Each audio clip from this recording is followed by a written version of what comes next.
Now, let me give you 3 steps to personal development. Let's get down to the nitty-gritty.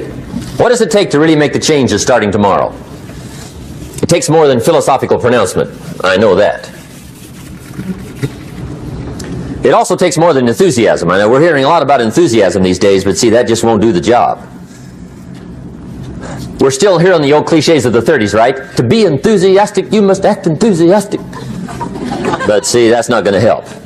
After you have leaped about, there are some things you got to do, or it isn't going to change.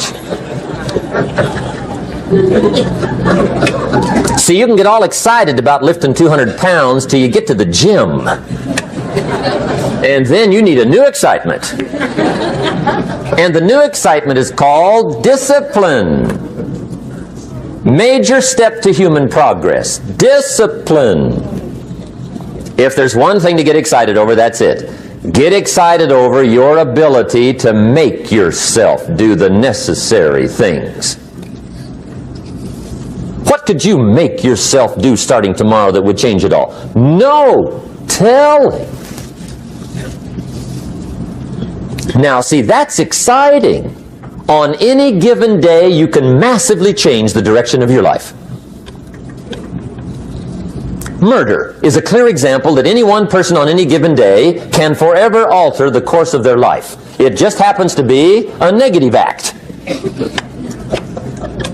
But just as sure as you can commit a negative act, you can also commit a positive act and forever alter your life. Whenever you wish. Now that's exciting. And whatever that act might be that changes your life. The guy finally takes a shotgun to his car and blows out every window, destroys every tire, puts 100 rounds in this shabby old thing. And he says, I have driven this embarrassing thing for the last time. And not only will I never drive it again, nobody else will ever drive it again. And he lets that shuddering thing stand there for a while as a monument to the day he said, today my life changes. Now who can do that? Anybody. When can you do it? Whatever day you pick. Now here's the key to discipline. Start with the little disciplines. Get excited over the little disciplines. And get right on those, because those will lead to the big ones. You can't handle the big challenges in life unless you take on the little ones. Make a list of all the things you can do. Get right on those. Discipline yourself for those. Both for the results and for the muscle and for the practice. So that when life hands you some big challenges, you'll be ready, you'll have the muscle. But see, if you don't handle the small ones, you can't take care of the big ones. Okay, here's what else it takes for life change. Self-motivation.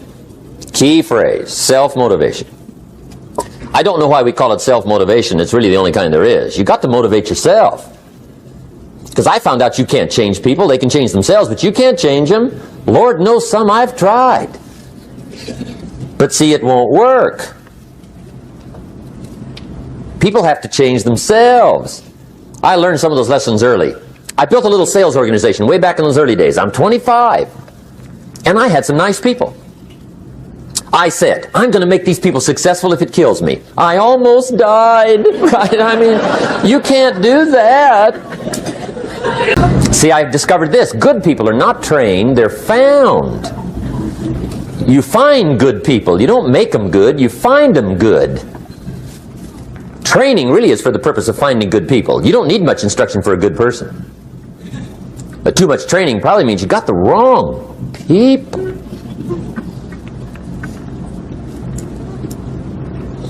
So you got to find the right people. That's the key to getting a good job done. One of the major things we learn in management, lesson 1, don't send your ducks to Eagle School. Because it won't help. I mean, I'm telling you, it won't help, no matter how good your school is. And the little eagle badge and little eagle hat, I'm telling you, it won't help. It won't help. You can tell whether your school's done any good, right, is when it's over. Right? The duck goes for his first rabbit and makes him a friend. You say, no, no, no. Anyway, so it takes self-motivation to really alter your life. And you don't want to give self-motivation away to somebody else and make it somebody else motivating you. The guy says, boy, if somebody just come by and turn me on. What if they don't show up? Right? See, you got to have a better plan for your life. Okay. Now, if you're excited and you're ready to change, let me give you 3 steps to start life change that can change your life, your personality, your lifestyle, everything can change. Here's the steps. Number 1, find out how things work. The first key to doing better is find out. To change your life, really, you need ideas. There isn't anything an idea can't change. And Schoaf taught me the major problem is lack of an idea, not a problem. At first I didn't have any money. I said to Mr. Schoaf, I don't have any money. He said, that's not a problem. Now see, up until then I always thought it was. Right? I was confused. He said, no, the problem is lack of an idea on how to create money and wealth. It isn't lack of money, it's lack of ideas. So if you get the ideas, see, you can change anything. Now to get ideas, you need a constant study of finding out. Now Schoaf also said, when you find out something that works, put the information in your journal. Don't use your head for a filing cabinet. Put it in your journal so that you can do the next best thing. Repetition, repetition, repetition. Go over it. And if you repeat it, go over it, sure enough, someday, some mysterious day, the idea takes root, starts to grow, and shows up in your bank account, and your dress, and your personality, and your lifestyle. But capture the ideas in your journal. Find out how things work. Schoaf gave me this word for my life change. He said, study. Great word. If you wish to be successful, study success. If you wish to be happy, study happiness. If you wish to be wealthy, study wealth. Don't leave it to chance. Make it a study. Some people just go through the day with their fingers crossed. See, that won't do it. You've got to study the things that can change your economic, social, spiritual, personal life.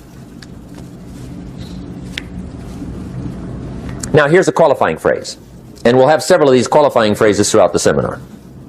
Here's the first one. You may not be able to do all you find out. I understand that. You may not be able to do all you find out, but you should find out all you can do. See, you don't want to wind up at the end of your life and discover that you've lived only 1/10 of it. And the other 9/10 went down the drain. Not for lack of opportunity, for lack of information. So that's number 1, find out how things work. Now here's the best human virtue for finding out. Curiosity. Make a note of that. Curiosity. Be curious. You might add a word to it that'll help. Childish curiosity.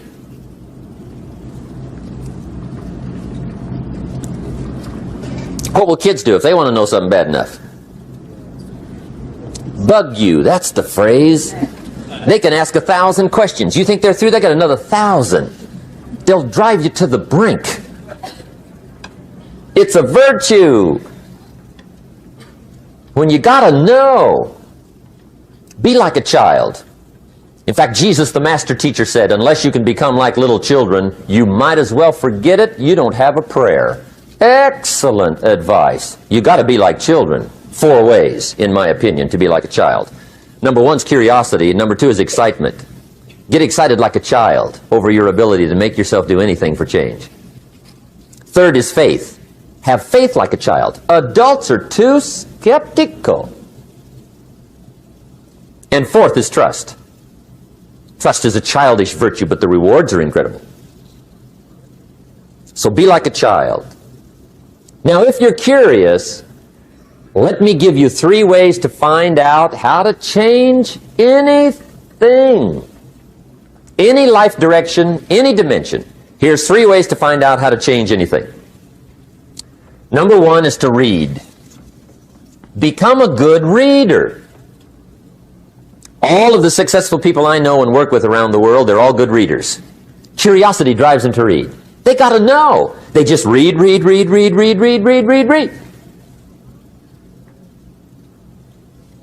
Become a good reader. Now, that's my opinion.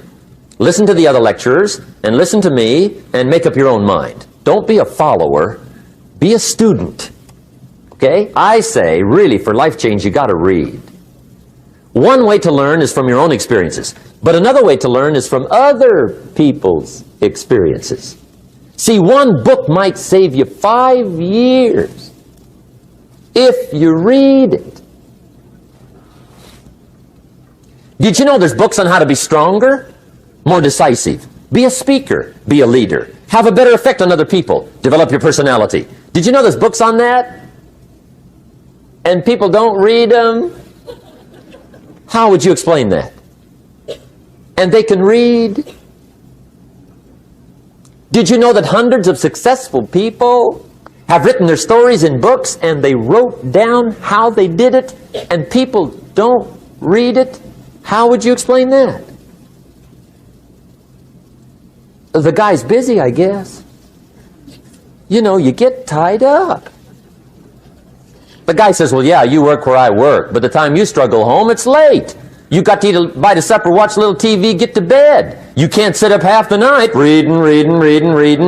And the guy's behind on his car payment. Good worker, hard worker, sincere. But you got to be better than sincere and work hard. Otherwise, at the end of your life, you'll wind up cold, stony broke. You got to be better than a good worker. You got to be a good reader. The whole world is governed by laws. The universe, in fact. Laws. We call it the law of electricity. We call it the law of gravity. There's mathematical laws. There's physical laws. Speed and velocity laws. Agricultural laws. There's all kinds of laws. Now that we find ourselves on the spinning planet, you just have to learn what I call the setup. Learn the setup. Life's setup. Now, we didn't set it up, but we're here, so you got to learn it. And we should learn the setup for 2 basic reasons. Number 1, to keep from getting hurt. It's one of the major reasons for learning, so you won't get hurt. See, economically, socially, personally, you can get hurt just not knowing. Ignorance is not bliss. Ignorance is poverty. Ignorance is tragedy. You got to know, or you're going to get hurt. It's good to know not to walk out the 10-story window. That's excellent information. Now, what if a guy didn't know and he walks out? Now he's dead at the bottom. Somebody says, well, the poor guy didn't know. You got to know, or you're going to get hurt. Okay. Now, here's a parenthesis.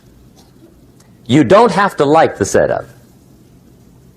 I don't ask you to like how it is. That's not what's important.